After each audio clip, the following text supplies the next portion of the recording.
اور قرآن نے تو ہمیں واضح کہا ہے وَلَا تَقْفُ مَا لَيْسَ لَكَ بِهِ عِلْم، اے انسان کسی چیز کی پیروی اس وقت تک مت نہ کر جب تک تجھے اس کے بارے میں علم نہ حاصل ہو جائے۔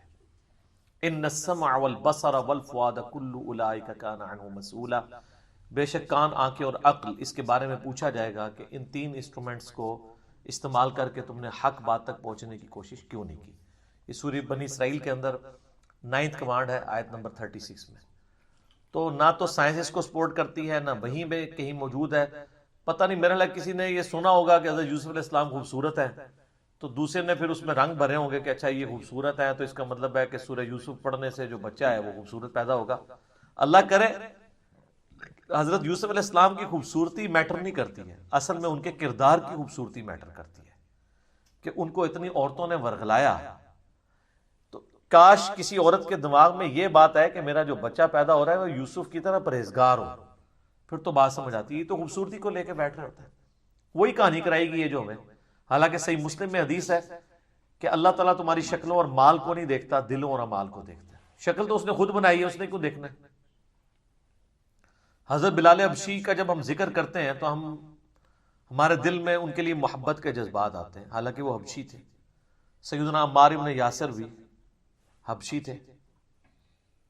تو حبشی جو ہے وہ کتنا خوبصورت ہو سکتا ہے؟ رنگ تو کالا ہی ہوگا، ناک تو موٹا ہی ہوگا، ہونٹ تو موٹے ہی ہوں گے، لیکن ان کے کردار کی خوبصورتی جو نبی الاسلام کے لیے انہوں نے قربانیاں دی، ان چیزوں کو ہم دیکھتے ہیں تو ہم ان سے محبت کرتے ہیں۔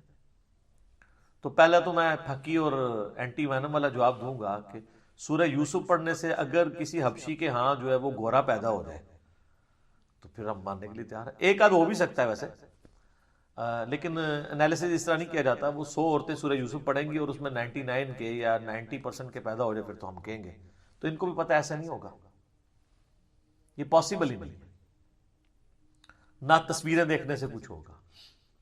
لیکن یہ بات سائنس مانتی ہے کہ ونس جب پریگنینسی آئیڈینٹیفائی ہو جاتی ہے اور یعنی وہ بچہ بڑا ہوتا ہے اور گروتھ کی ایج میں آتا ہے اور 4 مہینے گزر جاتے ہیں، اس کے سننے کی اور یعنی سننے کی صلاحیت جو ہے اس کی کام کرنا شروع کر دیتی ہے، کان، تو وہ جو باہر کی آوازیں ہیں نا وہ ان کے ساتھ مانوس ہوتا ہے۔ یہ یعنی سائنس مانتی ہے اس بات کو، اس ماحول کا، یعنی اگر ماں جو ہے وہ قرآن کی تلاوت کرنے والی ہے تو وہ اس کے ساتھ مانوس ہو جاتا ہے، ماں کی آواز کے ساتھ، باپ کی آواز کے ساتھ۔ اسی سے وہ انہوں نے کہانی نکال لی ہے نا کہ شیخ عبدالقادر جانی جو پیدا ہوئے تھے 14 سپارے فصل، تو حالانکہ اس لیول تک نہیں کوئی چیز ہوتی کہ کوئی حفظ ہو جائے کسی کو، تو ایسے پاسبل نہیں ہے، بالکل جھوٹ ہے۔ یعنی صحابہ کرام تو صحابہ صفحہ بچارے بیٹھ کے پورا پورا دن حضور سے تعلیم حاصل کرتے تھے، تو انہوں نے تو قرآن یاد نہیں کیا، اور یہ کہتے ہیں کہ جناب پیدائشی حافظ سن، وہ حافظ ہوں گے، ایک وہ انا انہوں ہی حافظ کہتے ہیں نا، تو یہ ہو سکتا ہے کہ اگر کوئی ایسا ہو۔ باقی شیخ عبدالقادر جیلانی کے اوپر جھوٹ ہے، انہوں نے کبھی نہیں یہ کہا کہ میرے بارے میں یہ کیتا ہے۔ یہاں کہتے ہیں جی وہ دائیں طرف سلام پھیرا تھا سارے حافظ ہو گئے، اور پیچھے نماز پڑھنے والے بائیں طرف پھیرا تو سارے ناظرہ ہو گئے، تو پیچھے والا کیا ہوا؟ پیچھے میں بیٹھا سا، میں کہا جی حضرت صاحب تسی سناؤ نا ذرا نماز جڑی پڑھی ہے انہیں، تو تجوید کے ساتھ نماز بھی نہیں سنا سکتے یہ لوگ، ترجمہ تو بڑی دور کی بات ہے۔ سب کچھ توہمات ہے جو چل رہا ہے، اس کا دین کے ساتھ کوئی تعلق نہیں ہے۔ باقی خوبصورت اولاد کے لیے خواہش کرنا، عیب سے پاک اولاد کے لیے خواہش کرنا، یہ تو آپ کا حق ہے، آپ ضرور دعائیں کریں۔ ایون بیٹا مانگنا بھی آپ کا حق ہے۔ حضرت زکریا علیہ السلام کے بارے میں آتا ہے کہ انہوں نے کہا کہ اولاد یعقوب کا وارث ہو جو ہیکل سلیمانی کو، ٹیمپل آف سلیمان کو میرے بعد دیکھ سکے۔ تو بیٹے کی خواہش کرنا تو کوئی بری چیز نہیں ہے، کریں، لیکن نیک اولاد کی۔ ربنا هب لنا من ازواجنا وذریاتنا قرۃ اعین واجعلنا للمتقین اماما، یہ دعا ہونی چاہیے، اے اللہ میری بیویوں میں، میری اولاد میں، ہماری اولاد اور بیویوں میں آنکھوں کی ٹھنڈک بنا دے اور ہمیں پرہیزگار لوگوں کا امام بنا۔ یعنی ہمارے جو اولاد میں لوگ ہوں وہ پرہیزگار ہوں۔ یہ دعائیں ہمیں سکھائی گئی، خوبصورتی ہیں یہ شکلیں والی تو کسی پیغمبر کی میں نے ابھی تک کوئی دعا نہیں یعنی سنی یا پڑھی کہ اس میں انہوں نے یعنی خوبصورت اولاد کے پیدا ہونے کی دعا کی۔ وہ تو اللہ تعالیٰ نے جو ڈیفائن کیا ہے وہی کچھ ہونا ہے، پھر ہر بندے کی خوبصورتی کا کرائٹیریا بھی ڈیفرنٹ ہے۔ صحت مند اولاد کی بات ہونی چاہیے، اس قسم کی دعائیں اللہ تعالیٰ سے کرنی چاہیے. باقی اس قسم کے یہ وظیفے کرنا اور ان کی بنیاد پہ یہ عقیدہ رکھنا، یہ پھر بات کہاں سے کہاں چلی جاتی ہے. اور یہ ہمارے سب کانٹیننٹ میں، انڈیا، پاکستان، بنگلہ دیش، ایون افغانستان میں بھی یہ ساری اس قسم کی مت پائی جاتی ہیں، اور لوگ بڑے یعنی فخریہ اس چیز کے اوپر بات کر رہے ہوتے ہیں. تو جناب گوروں کے بچے تو اتنے خوبصورت ہیں، ان میں سے کوئی بھی سورہ یوسف نہیں پڑھتا. یہودیوں کے بچے دیکھیں کتنے خوبصورت ہوتے ہیں، تو وہ تو کوئی سورہ یوسف نہیں انہوں نے پڑھی ہوتی ہے. اس طرح کرنے سے کچھ بھی نہیں ہونا. اصل چیز ہے کہ اللہ سے دعا کریں اور اس قسم کے عقیدے نہ رکھیں. یہی چیزیں جو اسلام کی بدنامی کا باعث بنتی ہیں، اور ان چیزوں کا ریلیجن کے ساتھ کوئی تعلق نہیں ہے. دعا کریں، اللہ کی مرضی قبول کرے نہ کرے. اصل چیز ہے کہ یہ ہمیں دعا سکھائی گئی ہے کہ ہم نے نیک اولاد کے لیے وَجَعَلْنَا لِلْمُتَّقِينَ إِمَامًا، مجھے پرہیزگار لوگوں کا امام بنا. یہ ہمیں دعائیں سکھائی گئی ہیں. یا حضرت ابراہیم علیہ السلام کی دعا سورہ ابراہیم میں، رب اجعلنی مقیم الصلاۃ ومن ذریتی ربنا وتقبل دعاء ربنا اغفر لی ولوالدی وللمؤمنین یوم یقوم الحساب. اولاد کے لیے یہ دعا سکھائی گئی ہے. یہ عجیب و غریب قسم کی. اور واقعی وہ جب کوئی عورتیں اس طرح پریگننٹ ہوتی ہیں، ان کے کمروں میں بڑی بڑی تصویریں ٹانگ دیتے ہیں، وہ ان کو مسلسل دیکھتی رہتی ہیں، اور سورہ یوسف کی بھی روزانہ تلاوت کرتی ہیں. میرا خیال ترجمے سے ایک دفعہ بھی نہیں پڑھتی ہوں گی کہ اس کے اندر لکھا کیا ہوا ہے، تو ان کو پتہ چل جائے کہ یہ تو کچھ اور ہی ہے. جس طرح میں آپ کو بتاؤں، ہمارے یعنی معاشرے کے اندر کی ایک مت چل رہی ہوتی ہے نا، ان میں سے میں آپ کو ایک مت مجھے بائی چانس یاد آ گئی. یہ سورت نمبر ہے 50، سورہ قاف، 2 نقطوں والا قاف نا، جس کے بارے میں صحیح مسلم میں 4 حدیثیں ہیں کہ نبی علیہ السلام کے جمعے کا خطبہ اکثر یہی صورت ہوتی تھی، اور یہ میں نے کور بھی کی ہے. سورہ قاف مسئلہ نمبر ہے 59. منکرین خدا کو دلائل کے ذریعے دعوت، سورہ قاف کی روشنی میں. مختصر سی صورت ہے، 45 آیات ہیں. تو اس کے اندر ایک آیت آتی ہے کہ جس آیت کے بارے میں یعنی ایسا مت مشہور ہے کہ یعنی آپ کو یہ جو اینکوں والی دکانیں ہیں نا، ان کے باہر بھی یہ آیت لکھی ہوئی نظر آئے گی. جیسے ہاسپٹلس کے باہر لکھا ہوتا ہے نا، وہ سورہ المائدہ کی آیت نمبر 32، جس نے ایک جان کو بچایا اس نے پوری انسانیت کو بچایا، اور جس نے ایک انسان کو قتل کیا گویا پوری انسانیت کو قتل کیا. حالانکہ سب سے بڑے ڈاکو اور قاتل وہی ڈاکٹر ہوتے ہیں جو اندر بیٹھے ہوتے ہیں. بالکل ان کی فیسیں دیکھیں، ان کا ظلم دیکھیں. کئی عورتیں ہیں گائنی کی جو ڈاکٹرز ہیں، وہ اپنا ٹائم بچانے کے لیے آپریشن کر دیتی ہیں عورتوں کا، کہ یار اس پہ محنت کرنی پڑے گی، یار میں نے تو پارٹی میں جانا ہے، کٹ مارو. وہ بھگتتی رہے عورت. پھر کئیوں کے اندر وہ کینچیاں بھول جاتی ہیں، پھر وہ کئی کے پیٹ کے اندر وہ تولیے بھول جاتی ہیں، وہ بعد میں پھر وہ پی پڑتے رہتے ہیں زخموں میں، آپریشن در آپریشن ہوتے ہیں، ان کے گھر والوں کا پیسہ لگتا رہتا ہے. اور یہ اپنی ایک، یہ مجھے خود یعنی میرا دوست ہے، اس کی وائف لیڈی ڈاکٹر ہے، اس نے مجھے بتایا کہ میری وائف بتاتی ہے کہ اس طرح لیڈی ڈاکٹرز کرتی ہیں اپنی کمٹمنٹ پوری کرنے کے لیے. مارو جی چیرا خیر ہے، دیکھی جائے گی. یعنی یہ اتنے ظالم ہیں، انہوں نے مرنا نہیں ہے. تو یہ اینکوں والی دکان پہ نا اکثر ہی آیت تو اسی طرح لکھ کے لگائی، شاید لائی ہوئی، اٹھا دیو کوئی اور آیت لکھ کے لگاؤ. سورہ قاف آیت نمبر ہے 22. اب اللہ تعالیٰ قیامت کا ذکر کر رہا ہے. چلو میں آپ کو بعد میں بتاتا ہوں کہ وہ ہے کیا، فی الحال آپ کو لفظی ترجمہ بتاتا ہوں. ایک ٹکڑا اس آیت کا، فَكَشَفْنَا عَنْكَ غِطَاءَكَ فَبَصَرُكَ الْيَوْمَ حَدِيدٌ. آج ہم نے تیری نگاہ کے آگے سے پردہ ہٹا دیا ہے، تو دیکھ تیری نظر کتنی تیز ہے. میری دادی ماں ابھی تک یہ پڑھ پڑھ کے نا پھونکے تو آنکھوں پہ دم کرتی ہے. تو وہ انہوں نے بھی اپنے کئی بزرگ، یہ ہمارے چلتی ہے سب کانٹیننٹ میں، لوگ کہتے ہیں وہ نظر کے لیے نا آپ یہ پڑھیں. تو میں نے ان کو اس دن کہا، میں نے کہا اس کا مطلب پتا ہے آپ کو کیا ہے؟ وہ کہتے ہیں مطلب نہیں مجھے پتا، لیکن یہ ہے کہ نظر واسطے ہے. میں کہا یہ ترجمہ ہے کہ آج ہم نے تیری نگاہ کے آگے سے پردہ ہٹا دیا ہے، تو دیکھ تیری نگاہ کتنی تیز ہے. اب جو کوئی ترجمہ سنتا ہے وہ کہتا ہے یار بالکل ترجمہ تو بالکل ٹھیک ہے کہ اللہ تعالیٰ یعنی موتی ہے تو وہ ہٹا دے تو نظر تیز ہو جائے، لیکن یہ تو اللہ کے بندو، اللہ نے کافروں کے بارے میں اور نافرمانوں کے بارے میں کہا ہے. یہ پوری آیت اس طرح نہیں، یہ آدھی آیت ہے. یہ آیت سٹارٹ ہوتی ہے اس سے کہ اللہ تعالیٰ، وہ پیچھے کانٹیکسٹ چل رہا ہے کہ قیامت والے دن شیطان جو انسان کے ساتھ اٹیچ ہے، جس کو ہم ذات بھی کہتے ہیں یا قرین بھی کہتے ہیں، جو ہر انسان کے ساتھ اٹیچ ہے، بخاری مسلم میں آتا ہے، وہ انسان کے ساتھ پیش کیا جائے گا اللہ کی بارگاہ میں.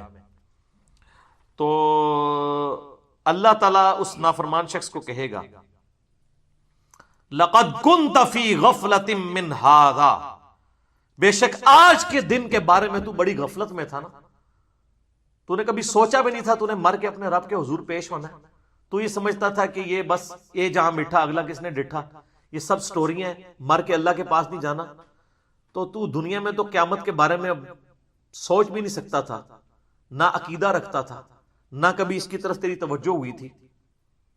فَكَشَفْنَا عَنْكَ غِطَاءَكَ فَبَصَرُكَ الْيَوْمَ حَدِيدٌ، تو دیکھنا آج ہم نے تیری نگاہ کے آگے سے وہ پردہ ہٹا دیا نا، دنیا میں ہم غیب کے پردے میں تھے نا، ان الذین یخشون ربهم بالغیب لہم مغفرۃ واجر کبیر، بے شک جو لوگ اپنے رب سے بغیر دیکھے ڈرتے ہیں ان کے لیے ہے مغفرت اور بڑا اجر۔ دیکھے تو سب نے مان لینا ہے، تو دنیا میں بن دیکھے تو نے ہمیں نہیں مانا، تو آج دیکھ لے ہم نے پردے ہٹا دیے، تو اب یہ قیامت قائم ہو گئی ہے نا، تو آج تو تیری نگاہ، یہ بڑی طنز پہ اللہ تعالیٰ بات کر رہا ہے، آج تو تیری نگاہ بڑا کام کر رہی ہے، آج تو تجھے سب کچھ نظر آ گیا، دنیا میں تو چلا تے انا بڑے ہوئے ایسا ہن تیرا اندھا پن دور ہوا، آج تیری نگاہ بڑی تیز ہے، دیکھ نا یہ دوزخ کا عذاب، یہ قیامت کا دن قائم ہو گیا نا، میرے پیغمبروں نے جو تم لوگوں سے وعدے کیے تھے دیکھو آج پورے ہو گئے، یہ مطلب ہے اس کا کہ آج سے پہلے تو غفلت میں تھا، آج دیکھ ہم نے تیری نگاہ سے سارے پردے ہٹا دیے۔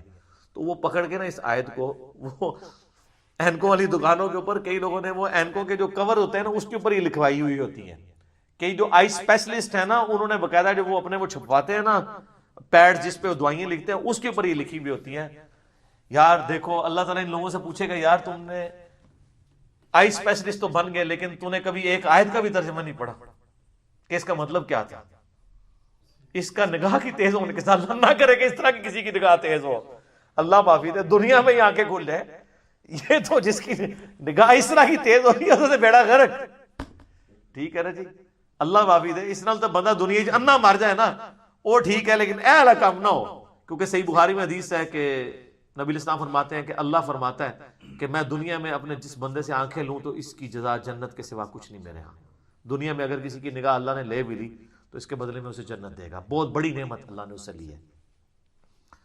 تو یہ اسی طریقے سے ہے جس طرح یہ آیات پڑھ پڑھ کے لوگ پھونک رہے ہوتے ہیں اور اس سے یہ سمجھتے ہیں نگاہ تیز ہو جاتی ہے، کیونکہ کوئی ایک لفظ بیچ میں ایسا آ جاتا ہے اس سے لوگ خود بخود نہ پھر آگے رزلٹ نکالنا شروع کرتے ہیں، اچھا یہ مطلب آ رہا ہے نا تو یہ اس میں سے نہیں، بعض کا ٹھیک بھی ہوتا ہے، یعنی وہ فٹ ان بیٹھ رہا ہوتا ہے، اور میں اس میں بتاؤں ہمیں کوئی اختلاف نہیں ہے، صحیح مسلم میں حدیث ہے نبی اسلام فرمایا تم اپنے زمانے جاہلیت کے دم مجھ پہ پیش کرو، اگر ان میں بھی شرکی الفاظ نہیں تو تم کرتے رہو، اور مسلم شریف میں حدیث ہے اگر کوئی اپنے بھائی کو فائدہ پہنچا سکتا ہے اس کے ایکسپیرینس سے اسے پتہ ہے تو وہ اس طریقے کے معاملات اس کے ساتھ کر سکتا ہے، ضروری نہیں ہم کہتے ہیں کہ کتاب و سنت کے تعلیم کیے ہوئے وظائف ہی ہوں، علاج کا جہاں تک تعلق ہے، ابو داؤد میں حدیث ہے ایک عورت نبی الاسلام کے پاس آئی تو آپ علیہ السلام نے کہا کہ تم میری بیوی حفصہ کو وہ یہ پھوڑے اور پھنسیوں کا دم جو ہے وہ سکھا دو، صحیح مسلم میں حدیث ہے ایک بچی نبی الاسلام کے سامنے آئی، اس کا چہرہ زرد تھا تو آپ فرمایا کہ اس کو دم ڈلواؤ، اسے نظر لگی ہے، تو یہ دم اور اس طرح کے سارے معاملات میں آپ کوئی بھی علاج کروا سکتے ہیں جو شرکیہ نہ ہو، اور اسی میں امپلائڈ ہے نہیں حدیث کی روشنی میں جب نبی علیہ السلام فرمایا کہ جو اپنے بھائی کو نفع پہنچا سکتا ہے پہنچائے، اگر کسی کو ایکسپیرینس سے کوئی چیز حاصل ہو گئی ہے اور وہ نمبر آف ٹائم حاصل ہوئی ہے اور اس کو حالات و واقعات بھی سپورٹیو ہوں تو آپ کر سکتے ہیں، جس طرح میں نے یہ کہا کہ سورہ قاف کی آیت آؤٹ آف کانٹیکسٹ پیش کی جاتی ہے تو سب کچھ ہی غلط نہیں چل رہا معاشرے میں، کچھ چیزیں ٹھیک بھی چل رہی ہیں، وہ آزمودہ بھی ہیں اور وہ قرآن پاک سے لوگوں نے ڈیڈکٹ کی ہیں، مثلا سورہ القلم ہے پارہ نمبر 29 میں، اس کے نا بالکل اینڈ پہ جا کے یہ آیت آتی ہے 51 نمبر سیکنڈ لاسٹ آیت، وَإِن يَكَادُ الَّذِينَ كَفَرُوا لَيُزْلِقُونَكَ بِأَبْصَارِهِمْ لَمَّا سَمِعُوا الذِّكْرَ، اور کافر اس بات پہ تلے ہوئے ہیں کہ جب وہ قرآن آپ سے سن رہے ہوتے ہیں نا تو وہ آپ کو اتنی نظر سے دیکھتے ہیں گویا کہ آپ کو نظر لگا دیں گے، باقاعدہ انہوں نے بندے ہائر کیے تھے نظر لگانے والے مشرکین عرب نے کہ حضور جب قرآن پڑھیں تو وہ ان کو یوں دیکھتے ہیں تاکہ نظر لگ جائے، تو ظاہر نظر تو نبی اسلام فرمایا نا، مسلم کی حدیث ہے کہ اگر تقدیر پہ بھی کوئی چیز سبقت لے جاتی تو وہ نظر ہوتی، جناب بندے کو قبر میں اور اونٹ کو دیکھ میں پہنچا دیتی ہے نظر جی، تو انہوں نے بندے اس طرح کے ہائر کیے، تو اللہ نے اس کا ذکر کیا کہ کافر تو تلے ہوئے ہیں کہ اے نبی علیہ السلام تمہیں نظر لگا دیں. لما سمعوا الذکر، جب الذکر قرآن سنتے ہیں. وَيَقُولُونَ إِنَّهُ لَمَجْنُونَ، اور کہتے ہیں یہ تو مجنون ہے. نعوذ باللہ. وَمَا هُوَ إِلَّا ذِكْرٌ لِّلْعَالَمِينَ، اور یہ تو نصیحت نہیں ہے مگر سارے جہان والوں کے لیے. یہ اس کی ضمیر نبی علیہ السلام کی طرف بھی جا سکتی ہے اور قرآن کی طرف بھی. تو اب جس کے پیچھے اللہ کھڑا ہو اس کو نظر لگا سکتا ہے. تو اس میں یہ ذکر آیا کہ کافروں کی یہ روش تھی کہ وہ حضور کو نظر لگانا چاہتے تھے. تو اب کئی علماء ہیں جنہوں نے یہ آبزرو کیا کہ یہ دو آیات آخری پڑھ کے وَإِن يَكَادُ الَّذِينَ كَفَرُوا لَيُزْلِقُونَكَ بِأَبْصَارِهِمْ لَمَّا سَمِعُوا الذِّكْرَ وَيَقُولُونَ إِنَّهُ لَمَجْنُونٌ وَمَا هُوَ إِلَّا ذِكْرٌ لِّلْعَالَمِينَ. اگر دم کیا جائے کسی ایسے شخص کو جسے نظر لگی ہو تو اسے افاقہ ہو جاتا ہے. تو یہ تو مطلب بھی سمجھ آتا ہے نا. ویسے تو صحیح بخاری میں موجود ہے کہ نبی علیہ السلام کے گھر میں جب کسی کو نظر کا دم ڈالنا ہوتا تو آپ آخری 3 سورتیں پڑھ کے ڈالتے. سر ویسی تو وظیفہ ہی کوئی نہیں ہے. اور مسلم شریف میں حدیث ہے آپ کے گھر میں جب کوئی بیمار ہو جاتا تو آپ آخری 3 سورتیں پڑھ کے اسے دم ڈالتے ہیں. بخاری مسلم دونوں میں یہ آخری 3 سورتیں المعوذات، 3 پناہ دینے والی سورتیں نبی علیہ السلام صبح و شام 3 دفعہ پڑھ کے خصوصاً بسترے پہ جاتے ہوئے اپنے جسم پہ پھونک کے ملتے تھے. ابو داؤد اور ترمذی میں موجود ہے کہ جو صبح شام یہ 3 دفعہ پڑھ جائے گا اسے ہر چیز سے یہ کفایت کر دیں گے. اور جامع ترمذی اور سنن نسائی میں حدیث ہے کہ نبی علیہ السلام پہ جب آخری 2 سورتیں المعوذتین، 2 پناہ دینے والی سورتیں قل اعوذ برب الفلق اور قل اعوذ برب الناس نازل ہوئی تو آپ نے باقی دعائیں اذکار چھوڑ کے صرف انہی کا ورد شروع کر دیا تھا، کیونکہ اس میں ہر چیز ہے. قل اعوذ برب الفلق میں ہر اس چیز کے شر سے اللہ کی پناہ مانگی گئی ہے جو باہر سے حملہ آور ہوتی ہے. من شر ما خلق، ہر وہ چیز شر والی جسے تو نہیں پیدا کیا ہے میں تیری پناہ میں آتا ہوں. اور قل اعوذ برب الناس، ہر وہ چیز جو اندر سے حملہ آور ہوتی ہے، چاہے وہ آپ کا ہمزاد ہو، اٹیچ جن ہو، شیطان ہو، وسوسہ ہو، نفس ہو. تو ساری دعائیں اس کے اندر کور ہیں. ہم تو لوگ کہتے ہیں یار کچھ نہیں کر سکتے نا، تو یار یہ وظیفہ کر لیا کرو صبح شام 3 دفعہ آخری 3 سورتیں. آیت الکرسی 1 دفعہ. سنن نسائی الکبریٰ کے اندر حدیث ہے جو صبح 1 دفعہ پڑھ لے شام تک اللہ تعالیٰ جنات کے اگینسٹ اس کی حفاظت کرے گا، جو شام کو پڑھ لے صبح تک حفاظت کرے گا. اور بخاری میں حدیث ہے کہ جو رات کو بسترے پہ جاتے وقت آیت الکرسی پڑھ لے اللہ تعالیٰ ایک فرشتہ اس کے اوپر مقرر کر دے گا جو اس کی حفاظت کرے گا. بخاری مسلم میں حدیث ہے سورۃ البقرہ کی آخری 2 آیات جو رات کو سونے سے پہلے پڑھ لے گا اس کے لیے ہر چیز سے کفایت کر دیں گی اور اللہ تعالیٰ سے جو کچھ اس میں مانگا گیا اسے مل جائے گا. آمن الرسول بما انزل الیہ من ربہ والمؤمنون. یہ 2-3 وظیفے ایسے ہیں جو آپ کسی بھی وقت کر سکتے ہیں، زیادہ ٹائم نہیں لیتے، یہ آپ کریں. تو بات کہاں سے شروع ہوئی تھی؟ وہ حضرت یوسف علیہ السلام کے ساتھ ریلیٹڈ جو عقیدہ ہے کہ سورہ یوسف پڑھ لے تو بچہ خوبصورت پیدا ہوتا ہے. تو ہمیں تو یہ موقع چاہیے کہ آپ کے دماغ کے دریچے کھولیں. کیوں؟ تاکہ مرنے سے پہلے اے مسلمان کر لے اس پہ غور. کتابوں کا خدا اور ہے، بابوں کا خدا اور یقین جان ایک دفعہ بھی تو نے غور کیا نا تو تیرے اندر سے آواز نکلے گی. کیا